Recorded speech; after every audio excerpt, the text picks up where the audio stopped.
rise of Rome is truly extraordinary. We look back on it from the perspective that it was ordained, that it was destined to happen.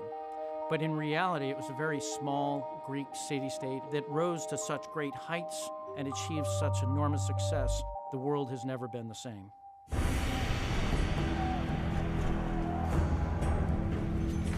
In the middle of the 3rd century BC, Rome itself was very much on the up. It wasn't a massive world power.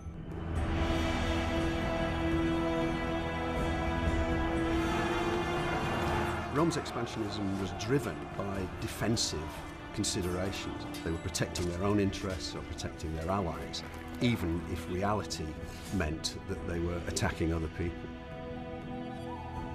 The military was central to Roman society. It undergirded everything that they did.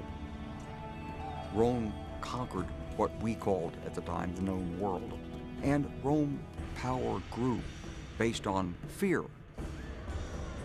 When Rome conquered its enemy, it didn't just lead them to their own devices. It moved in, it set up systems.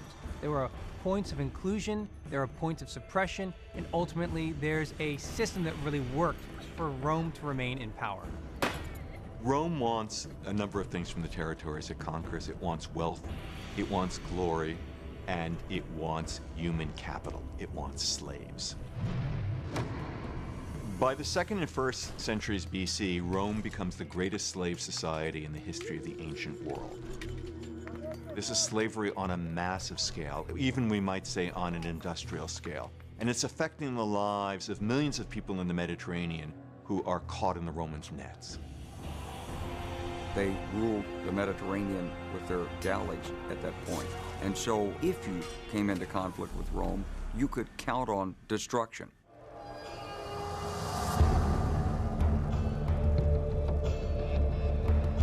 In the 2nd century AD, Rome had reached its zenith, its greatest territorial extent.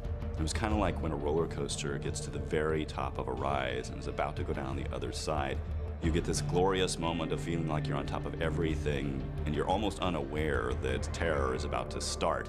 This happened, I think, to the Romans in the 2nd century. They were sitting on top of the world and weren't aware that in the 3rd century, everything was going to come apart.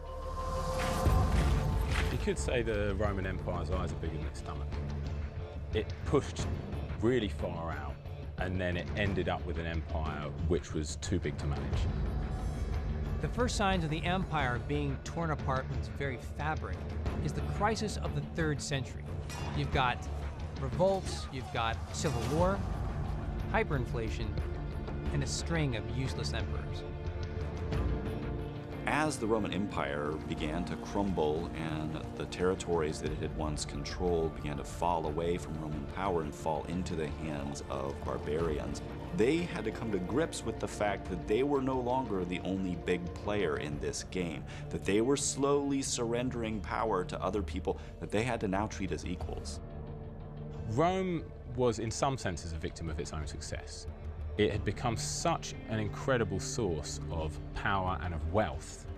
It became a prize in an unending series of civil wars and political intrigues, which in the end brought about its collapse. The cost of building the kind of imperial power Rome has in the Mediterranean world were enormous. The costs on Roman society were incalculable, and the bill had to be paid. We're amazed that Rome lasted as long as it did, but the fact that it collapsed is not so much a sign that the Romans themselves were weak or had a bad idea in undertaking this project at all. It's more of a sign that empires are bound to go up and down, to rise and to fall.